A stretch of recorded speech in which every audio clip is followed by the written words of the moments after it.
So, చూడండి first మనం ఈరోజు ఏంటంటే, black diagram of computer. So, black diagram of computer యొక్క బ్లాక్ డయాగ్రామ్ చూసి దాంట్లో ఒక కంప్యూటర్ అంటే ఒక బ్లాక్ డయాగ్రామ్ ఏమేమి ఉంటుందంటే, మనకు కంప్యూటర్ అంటే తెలుసు. Computer is a electronic machine which gives input. ఎక్కడి నుంచి ఇన్‌పుట్ యూనిట్ నుంచి ఒక ఇన్‌పుట్ ఇస్తుంది. నెక్స్ట్ ఎక్కడికెళ్తుంది? లోపల మెషిన్‌లోకి సీపీయూలోకెళ్ళి ఇక్కడ ప్రాసెస్ అయ్యి అవుట్‌పుట్ అనేది వస్తుంది. సో, ఒక బ్లాక్ డయాగ్రామ్ ఆఫ్ కంప్యూటర్‌లో ఏమేమి ఉంటాయంటే, input unit, CPU, output unit. So, ఈ మూడిట్లితో కంబైన్ అయ్యిందే ఒక కంప్యూటర్ అనేది. సో, దీంతో పాటు ఏముంటుందంటే మెమరీ యూనిట్ అని కూడా ఉంటుంది. సో, మనకేమన్నా ప్రోగ్రామ్స్ అయన్నీ పెట్టుకోవాలన్నా అయన్నీ కూడా దేంట్లో ఉంటాయంటే మెమరీ యూనిట్‌లో ఉంటాయి. సో, దాని ఎంయూ. సో, మనకి ఫస్ట్ ఆఫ్ ఆల్ మనం ఏదైనా ఇన్‌స్ట్రక్షన్ ఇచ్చామనుకోండి ఎక్కడికొస్తుంది? ఈ ఇన్‌పుట్ యూనిట్‌కొస్తుంది. సో, ఈ ఇన్‌స్ట్రక్షన్ ఎక్కడి నుంచొస్తుంది? మనం ఇన్‌పుట్ యూనిట్ నుంచి ఎక్కడికి పంపుతాం? సీపీయూకి, మెమరీ యూనిట్‌కి పంపుతాం. సో, అది మెమరీ యూనిట్‌లో స్టోర్ అయ్యి, సీపీయూలో కావాల్సినట్టు ప్రాసెస్ అయ్యి, మళ్ళీ CPU is again divided into ALU and control unit. అంటే ఏఎల్యూ అంటే ఏంటంటే, మనం ఒక ఎడిషన్ ఇచ్చాననుకోండి. సో, ఎడిషన్ అంతా కూడా ఈ యూనిట్ మీద పెర్ఫార్మ్ చేస్తుంది. సో, నెక్స్ట్ మనకి కంట్రోల్ యూనిట్ అంటే ఏంటంటే, ఈ ఇన్‌స్ట్రక్షన్స్ అన్నీ కంట్రోల్ చేసి హ్యాండిల్ చేస్తుంది. అంటే ఇన్‌పుట్ నుంచి ఒక ఇన్‌స్ట్రక్షన్ వచ్చింది. సో, ఇన్‌స్ట్రక్షన్ వచ్చిన వెంటనే అది ఏఎల్యూకి పంపాలా? లేకపోతే ఏదన్నా ఎక్కడికి పంపాలి అంతా కూడా కంట్రోల్ చేస్తుంది. దీనికి బేసిక్ ఎగ్జాంపుల్ ఏంటంటే, మనం ఎప్పుడైనా కార్ నేర్చుకుంటున్నాం అనుకోండి. కార్ నేర్చుకుంటున్నాం అనుకోండి. సో, కార్ లోపలికి ఎక్కేసాం. స్టెప్ బై స్టెప్ ఏంటి? First step we are going to క్లచ్‌ని క్లిక్ చేస్తున్నాం. క్లచ్ మీద నొక్కినాం అది స్టెప్ 1. సెకండ్ స్టెప్ 2 ఏంటి? గేర్‌నేస్తాం. థర్డ్ ఏంటి? యాక్సిలరేటర్ ఇస్తాం. ఫోర్త్ ఏంటి? ఫ్రంట్‌కెళ్తాం. సో, ఇలా 4 స్టెప్స్ ఉన్నాయి. సో, సీక్వెన్స్ ఆఫ్ స్టెప్స్‌ని ఇదంతా ఎవరు చేస్తారంటే కంట్రోల్ యూనిట్ చేస్తుంది. మన బ్రెయిన్ ఇదంతా మనకి లోపల మనం ఎవరు చేస్తాం? మన హ్యూమన్ బీయింగ్ అయితే మనకి బ్రెయిన్ చేస్తుంది. కంప్యూటర్ అంతా sequence of step by step ఎవరు చేస్తారంటే కంట్రోల్ యూనిట్. సో, మనం కార్ అంతా ఏసిన తర్వాత నేను మన ఇంటికాడ స్టార్ట్ అయ్యి కాలేజీకి రావాలనుకుంటున్నాను. సో, కాలేజీకి రావాలనుకున్నప్పుడు మన మైండ్ అంతా మన మైండే మనకు సిగ్నల్స్ ఇస్తా ఉంటది. మన మైండ్‌లో స్టోర్ అయిపోయి ఉంటుంది ఏదన్నా. సో, ఇస్తా ఉంటుంది. సో, నెక్స్ట్ ఏదన్నా మధ్యలో ఎవరన్నా వచ్చారనుకోండి బ్రేక్ ఎయ్యాలి కదా! సో, బ్రేక్ ఎయ్యాలి. ఇదంతా కూడా ఎవరు చూస్తారంటే ఏదన్నా ఇన్‌స్ట్రక్షన్స్ వచ్చినప్పుడు ఆపాలి. సో, ఎలా పంపాలి? ఏదైనా మ్యాథమెటికల్ ఆపరేషన్‌కొచ్చినప్పుడు ఏఎల్యూకి పంపాలి. ఇదంతా కూడా ఎవరు చూస్తారంటే కంట్రోల్ యూనిట్ చూస్తుంది. సో, ఇదంతా మీకు బేసిక్‌గా చెప్పేసాను. ఈ యూనిట్స్ ఉంటాయి. సో, వన్ బై వన్ వద్దాం. సో, బ్లాక్ డయాగ్రామ్ ఆఫ్ కంప్యూటర్‌లో కంప్యూటర్ యొక్క బ్లాక్ డయాగ్రామ్ తీసి దానికి మెయిన్ ఉన్న యూనిట్స్‌ని వన్ బై వన్ ఎక్స్‌ప్లెయిన్ చేసుకుంటూ రావాలి. సో, ఇది చాలా ఇంపార్టెంటు. సో, ఫస్ట్ ఏంటి మనకు ఆల్రెడీ తెలుసు computer is an electronic machine that accepts data from the user. డేటాని యాక్సెప్ట్ చేసి, డేటాని ప్రాసెస్ చేసి, కాలిక్యులేషన్స్ అండ్ ఆపరేషన్స్ పెర్ఫార్మ్ చేసి, అవుట్‌పుట్ మీద ఇస్తుంది. సో, ఫస్ట్ స్టెప్ ఏంటి? Accepts data from the user. ఎక్కడి నుంచి? ఇన్‌పుట్ యూనిట్ నుంచి. ఈ స్టెప్ 1లో అంతా unit. So, process the data by performing calculations and operations. So, ఇదంతా ఎవరు చేస్తారు? సీపీయూ చేస్తుంది. సో, కాలిక్యులేషన్స్ అన్నాను కాబట్టి సీపీయూ లోపల ఏఎల్యూ అండ్ కంట్రోల్ యూనిట్ ఉంటాయి. అండ్ డేటాని ఏమైనా స్టోర్ చేయాలనుకుంటే గనుక మెమరీ యూనిట్‌లో ఉంటాయి. ఇదంతా చూసుకుంటుంది. నెక్స్ట్ అవుట్‌పుట్ ఇచ్చేదంతా కూడా అవుట్‌పుట్ యూనిట్. సో, దాన్నే కొంచెం ఎక్స్‌టెండ్ చేసి చెప్పాం. సో, యూజర్ అనేది కంప్యూటర్ తోటి ఎలా ఇంటరాక్ట్ అవుతాడంటే ఇన్‌పుట్, అవుట్‌పుట్ యూనిట్ తోటి. సో, ఇన్‌పుట్ మనం ఏదిస్తే గనుక అవుట్‌పుట్ మనం చూస్తాం. మధ్యలో జరిగేదంతా కూడా సీపీయూ. సీపీయూ కంట్రోల్ చేస్తుంది. సో, మెయిన్ సీపీయూనే బ్రెయిన్ ఆర్ హార్ట్ అంటారు. Heart of the computer, brain of the computer ఏంటంటే సీపీయూ. సో, ఇదిగోండి ఇది block diagram of computer. So, మీరెప్పుడు కూడా బ్లాక్ డయాగ్రామ్ ఇలా డ్రా చేయాలి. So, first input unit, output unit. ఇలాగే ఒక్కొక్క చోటన ఒకోలా ఉంటుంది. డైరెక్ట్ ఇలా కూడా డ్రా చేసేయొచ్చు. ఒక ఇన్‌పుట్ యూనిట్ ఏస్తారు. ఒక అవుట్‌పుట్ యూనిట్ ఏస్తారు. సో, మధ్యలో ఏంటంటే సీపీయూ. సీపీయూలో CU, ALU. CPU is again divided into 2 types. CPU, ALU. So, ఇక్కడేంటంటే మెమరీ యూనిట్ ఉంటుంది. సో, మీరెలా డ్రా చేసేసినా పర్లా. సో, అలాగే డ్రా చేయాలని అవసరంలా. Input unit, output unit. ఇది ఒక బ్లాక్ డయాగ్రామ్. సో, దాన్ని మనం డేటా ఎలా పంపుతాం? సో, డేటా అనేది ఇన్‌పుట్ యూనిట్ నుంచి పంపుతాం. సో, డేటా అనేది ఫస్టు ఇదేంటంటే స్టోరేజ్ యూనిట్. స్టోరేజ్ యూనిట్‌ని మెమరీ యూనిట్ అని కూడా అంటారు. సో మెమరీ మనం స్టోరేజ్ చేస్తాం కదా! So storage unit is also called as memory unit. So దాంట్లో 2 టైప్స్ ఆఫ్ స్టోరేజ్ ఉన్నాయి. ప్రైమరీ స్టోరేజ్ అని, మెమరీ స్టోరేజ్ అని. So next control unit, arithmetic unit. ఎంత ఎక్కడ ఉంటుందో చెప్పాను. సీపీయూలో ఉంటుంది. చెప్పాను కదా! CPU is again divided into 2 types CU, ALU. So ఆ ఇన్ఫర్మేషన్ అంతా ఇక్కడి నుంచి వచ్చిన ఇన్ఫర్మేషన్ అంతా అవుట్‌పుట్ యూనిట్‌కెళ్తుంది. సో ఇది డేటా ఫ్లో ఇది యొక్క డేటా ఫ్లో. మీరు ఇలా డయాగ్రామ్ డ్రా చేస్తారు. డ్రా చేసిన తర్వాత స్టెప్ బై స్టెప్ ఎక్స్‌ప్లెయిన్ చేసుకుంటూ రావాలి. So computer consists of 3 main components. Input unit, output unit. It is called as IO unit, CPU and memory. The CPU is again divided into 2 types. ALU, control unit. And memory యూనిట్‌లో ఏముంటాయంటే 2 types. ఒకటి primary, ఇంకొకటి secondary. So one by one చూద్దాం. So coming to CPU. ఎందుకంటే CPU main కాబట్టి CPU గురించి చూద్దాం. So మనం ఇన్ డెప్త్‌గా కూడా నేర్చుకుంటాం ఫ్యూచర్‌లో. So CPU is heart or brain of the computer. మీరెప్పుడు CPU గురించి మీకొక ఎంసీక్యూస్ కూడా ఉంటాయి. CPU is called dash of the computer అని అలా అంటారు. So CPU is the brain of the computer, heart of the computer. CPU is nothing but central processing unit. It is responsible for processing instructions which are given by the user to the computer system. So దీని responsibility ఏంటి? మనం ఒక instructions ఇస్తున్నాం. లేకపోతే గనుక మనం ఏమైనా calculations ఇస్తున్నాం. సో దాన్ని ప్రాసెస్ చేయడం అంతా కూడా ఎక్కడ జరుగుతుందంటే CPU. సో మనకు ఆల్రెడీ చెప్పాను. జనరేషన్స్ ఆఫ్ కంప్యూటర్‌లో CPUయే మెయిన్ ఒక చిన్న చిప్ లాగా ఉంటుంది. ఆ చిప్ మీదే మొత్తం ఆపరేషన్స్ అన్నీ పెర్ఫార్మ్ అవుతాయి. సో CPUయే main. It is the whole responsible for the processing of data or instructions. So step by the data entered to input devices. So ఎలాగా ఇన్పుట్ డివైస్ అంటే కీబోర్డ్ నుంచి గాని, మౌస్ గానించి లేకపోతే నేనిక్కడ పాయింటర్ తోటి ఇస్తున్నాను. ఆ పాయింటర్ తోటి గాని ఇయన్నీ ఇన్పుట్ డివైస్ నుంచి ఇచ్చినియి ఎక్కడ ప్రాసెస్ అవుతాయంటే CPUలో ప్రాసెస్ అవుతాయి. CPU ఏం చేస్తుంది? Control unit, arithmetic and logic unit అని 2 యూనిట్స్‌ని ఆ రెండిట్లితోటి ఇంటరాక్ట్ అయ్యి ఒక అవుట్‌పుట్ అనేది ఇస్తుంది. సో, అవుట్‌పుట్ అనేది ఎక్కడికొస్తుందంటే అవుట్‌పుట్ యూనిట్‌లోకొస్తుంది. అవుట్‌పుట్ యూనిట్‌కి ఎగ్జాంపుల్స్ ఏంటి? Monitor, printer. సో, ఇది అవుట్‌పుట్ యూనిట్‌లోకొస్తుంది. సో, చెప్పాను గదా! CPU is the processor. It is also called as brain of computer అని. So, CPU consists of ALU, CU. So, ఇంకా CPUలో రిజిస్టర్స్ అనేవి కూడా ఉంటాయి. రిజిస్టర్స్ అంటే ఏంటో రేపు చూద్దాం. సో, ఇదేంటంటే మనకి one of the important concept. So, and temporary storage areas ఏదన్నా రిజిస్టర్ అంటే ఏంటి? అదంతా అది కూడా ఒక మెమరీ టైపే CPUలో ఉంటుంది. సో, ఎందుకు యూజ్ అవుతుందో చూద్దాం. So, CPU execute the stored program instructions. ఎక్కడి నుంచి? ఒక మెమరీ యూనిట్స్ ఉంటాయి కదా! మెమరీ యూనిట్‌లో స్టోర్ అయ్యి ఉంటాయి. సో, ఆటిల్ని ఇన్‌స్ట్రక్షన్స్ ఫెచ్ చేసుకుంటాయి. ఫెచింగ్ అంటే తెచ్చుకుంటాం. ఆ ఇన్‌స్ట్రక్షన్‌ని డేటా ఎక్కడుంటాయంటే మెమరీలో ఉంటుంది. మనం ఏదన్నా డేటా పెట్టాం 2+3 పెట్టాం. సో, 2+3 ఎక్కడుంటాయంటే మెమరీ యూనిట్‌లో స్టోర్ అవుతాయి. అక్కడి నుంచి CPU తెచ్చుకుంటుంది. సో, CPU తెచ్చుకొని దాన్ని ప్రాసెస్ చేస్తుంది. ఎలా ప్రాసెస్ చేస్తుంది 2+3 అనేది ఎడిషన్. ఎడిషన్ అంటే అర్థమెటిక్ యూనిట్. సో, ALUకి పంపి అక్కడ రిజల్ట్ అనేది స్టోర్ చేస్తది. ఆ రిజల్ట్ ఎక్కడ స్టోర్ అవుతుంది అని అంతా ఒక రిజిస్టర్స్‌లో స్టోర్ అవుతాయి. ఇదంతా ఇన్ డెప్త్‌గా తర్వాత నేర్చుకుందాం. జస్ట్ మనకు తెలియాల్సిందేంటంటే CPU అంటే ఏంటి అసల? కంప్యూటర్‌లో CPU అంటారు. CPU అంటే ఏం చేస్తది? సో, CPU అనేది ఒక ఇంటిగ్రేటెడ్ చిప్. సో, దాన్ని మైక్రో ప్రాసెసర్ అని కూడా అంటారు. సో, ఒక చిప్ మీదే అన్నీ ఉంటాయి. ఏమేమి ఉంటాయి? ALU అని ఒక చిన్న పార్ట్ ఉంటుంది. కంట్రోల్ యూనిట్ అని ఉంటాయి. కొన్ని రిజిస్టర్స్ ఉంటాయి. ఇయన్నీ అలా డిఫరెంట్ టైప్స్ ఆఫ్ ఉంటాయి. ఈ CPU చిప్పే మొత్తం రెస్పాన్సిబుల్. డేటాను ప్రాసెసింగ్ గాని, ఇదంతా జరిగేది డేటాను మొత్తం మానిప్యులేషన్ గాని అంతా జరిగే హోల్ ప్రొసీజర్ అంతా కూడా దానికి బాధ్యులెవరంటే CPUయే. So, CPU is again consists of 2 units అని చెప్పాను కదా! Arithmetic and logic unit. మళ్ళీ అర్థమెటిక్ అండ్ లాజిక్ యూనిట్‌లో 2 యూనిట్స్ ఉంటాయి. So, arithmetic unit, logic unit. Arithmetic unit ఏం చేస్తుందంటే అర్థమెటిక్ ఆపరేషన్స్ పెర్ఫార్మ్ చేస్తుంది. Arithmetic operations such as addition, subtraction, multiplication, division ఇలాంటి అర్థమెటిక్ ఆపరేషన్స్ అన్నీ పెర్ఫార్మ్ చేస్తుంది. నెక్స్ట్ లాజిక్ ఆపరేషన్స్ అంటే లాజిక్ యూనిట్ అన్నాం కదా! లాజిక్ యూనిట్ ఏం చేస్తుందంటే 2 నంబర్స్‌ని కంపేర్ చేయడం.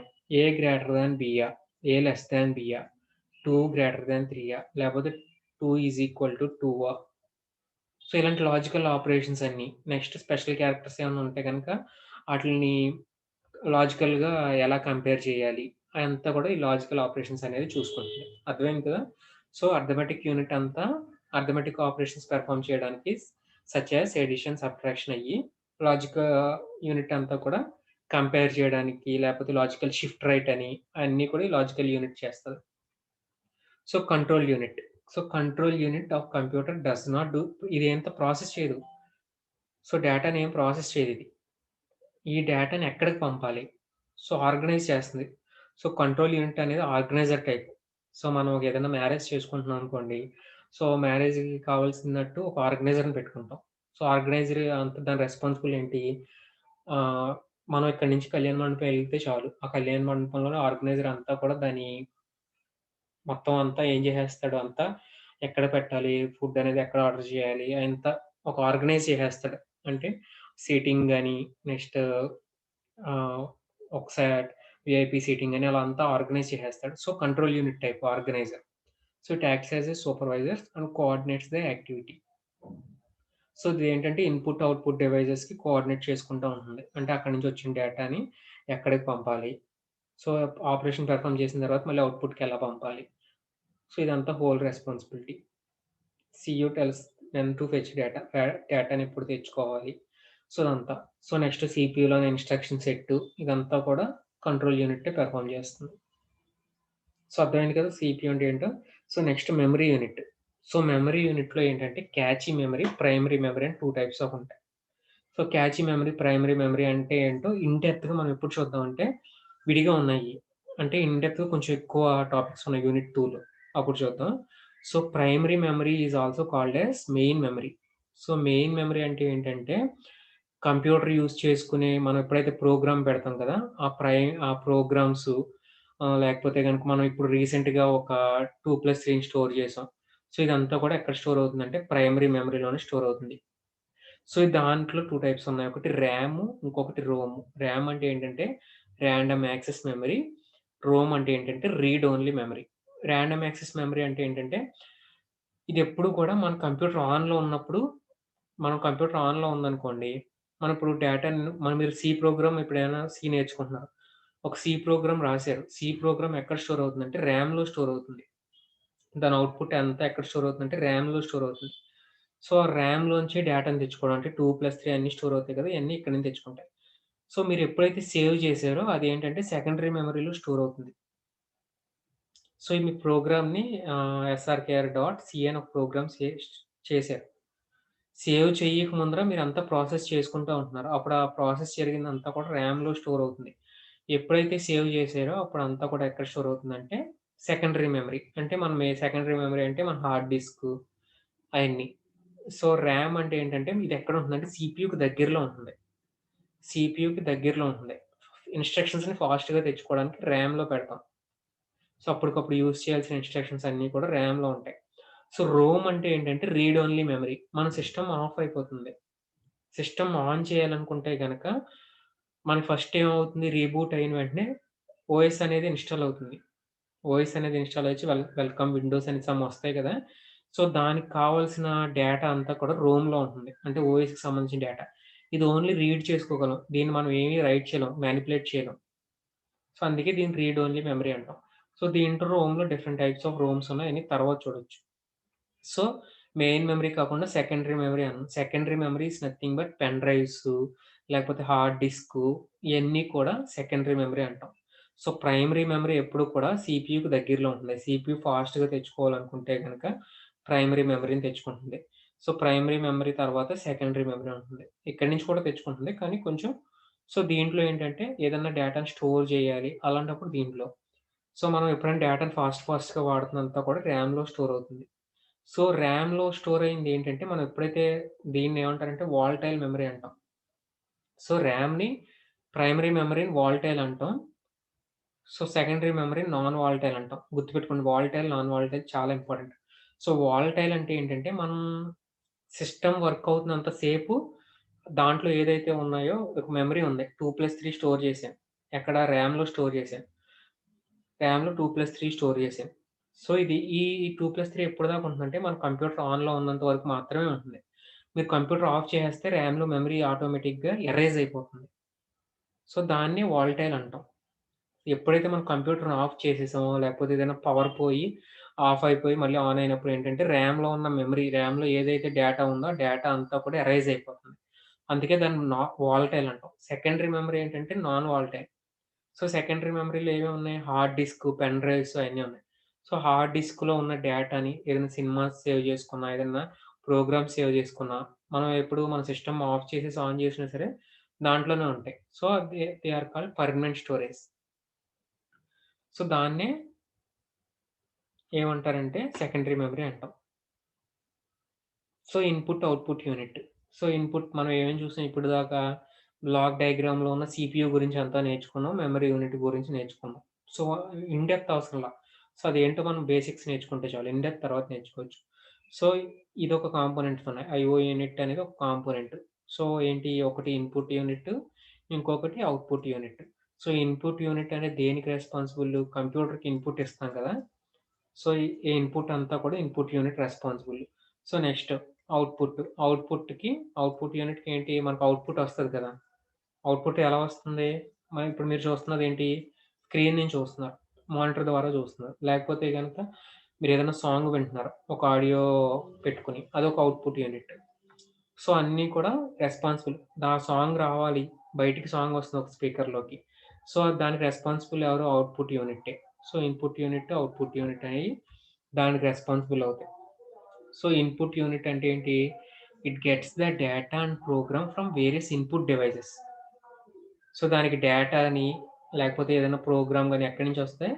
Some input devices. ఇన్‌పుట్ డివైస్‌కి ఎగ్జాంపుల్స్ ఏంటి? Some of the input keyboard, mouse నుంచి ఇస్తాం. ట్రాక్ బాల్ అంటే ఇదివరకు ఏంటంటే పూర్వకాలంలో ట్రాక్ బాల్ అని ఒకటుండేది మౌస్‌కి ముందర. సో, దాన్ని బట్టి ఇన్‌పుట్ వచ్చేది. జాయ్‌స్టిక్. సో, జాయ్‌స్టిక్స్ నుంచి కూడా ఇన్‌పుట్ ఎళ్తాయి. మనం ఏమన్నా వీడియో గేమ్స్ ఆడుతున్నప్పుడు జాయ్‌స్టిక్స్ అంటాం కదా! సో, ఆటిల నుంచి కూడా ఒక ఇన్‌పుట్ ఎళ్తాయి. సో, లేకపోతే నెక్స్ట్ ఇంకా ఇమేజెస్‌ని స్కాన్ చేసుకొని కూడా ఇన్‌పుట్‌ని తెచ్చుకోవచ్చు. ఇప్పుడు మీరిప్పుడు నాకు పీడీఎఫ్ పంపారు. దాన్ని స్కాన్ చేసారు కదా! దాన్ని ఇన్‌పుట్ తెచ్చుకున్నారు. సో, నెక్స్ట్ వాయిస్‌ని కూడా ఇన్‌పుట్ చేయొచ్చు. దానికి ఎగ్జాంపుల్ ఏంటి? అలెక్సా ఉంది. అమెజానోడిది అలెక్సా ఉంటుంది కదా! Hey Alexa how are you అంటే ఏంటి? మన ఇన్‌పుట్ తీసుకుంటుంది అలెక్సా. సో, వాయిస్‌ని రికార్డ్ చేసుకోవచ్చు. వీడియోని రికార్డ్ చేసుకోవచ్చు. ఇప్పుడు నేను ఇదంతా రికార్డ్ చేస్తున్నాను. ఇన్‌పుట్టే కదా! So, irrespective the kind of input data provided by computer, all input devices must translate the input data. So, input data అనే ఒక వస్తుంది కదా! ఏదైతే సమ్ ఇన్‌పుట్ డేటా ఏమవ్వచ్చు? టెక్స్ట్ అవ్వచ్చు, ఆడియో అవ్వచ్చు, వీడియో అవ్వచ్చు. అలా different types of input data ఉంది కదా!